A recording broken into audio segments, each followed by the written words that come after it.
আমাদের সরলা ক্লাবের পক্ষ থেকে ধন্যবাদ জানাচ্ছি আপনাদেরকে।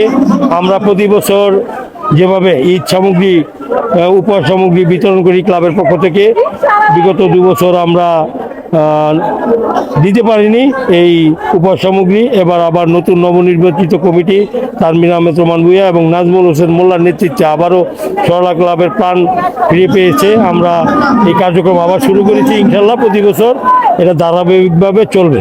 এটা একটি অরাজনৈতিক সংগঠন এবং আমরা সবসময় জনগণের যেটা আছে কল্যাণের মধ্যে কাজ করে থাকি।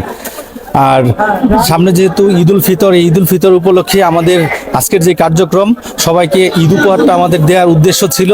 আর এইখানে আমরা আপাতত যেটা করেছি যে প্রায় 1200 প্যাকেট করেছি, তবে পরবর্তী সময় আমাদের যেটা টার্গেট আছে ওইটা ইনশাল্লাহ আমরা 2500 থেকে 3000 প্যাকেট করব।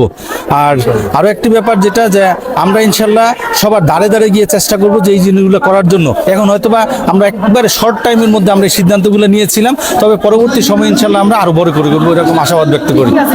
এখানে আমাদের চাল, ডাল, চিনি, তেল, লবণ, পেঁয়াজ, আলু, সেমাই, মানে একটা ঈদের দিনের যেটা দরকার ওই রকম একটি আছে, এখানে প্যাকেজ আছে। আমরা প্রতি বছরের ন্যায় সরলা ক্লাবের পক্ষ থেকে ঈদ উপহার সামগ্রী বিতরণের একটা উদ্যোগ নিয়েছি এবং তারই ধারাবাহিকতায় আজকের এই অনুষ্ঠান। এই এলাকার খেটে খাওয়া পরিশ্রমী মানুষ যারা আছে তাদের জন্য আমাদের ক্ষুদ্র প্রয়াস, এটা আমাদের নিজের অর্থায়নে সরলা ক্লাবের সকল সদস্যরা সম্মিলিতভাবে প্রতি বছর করি।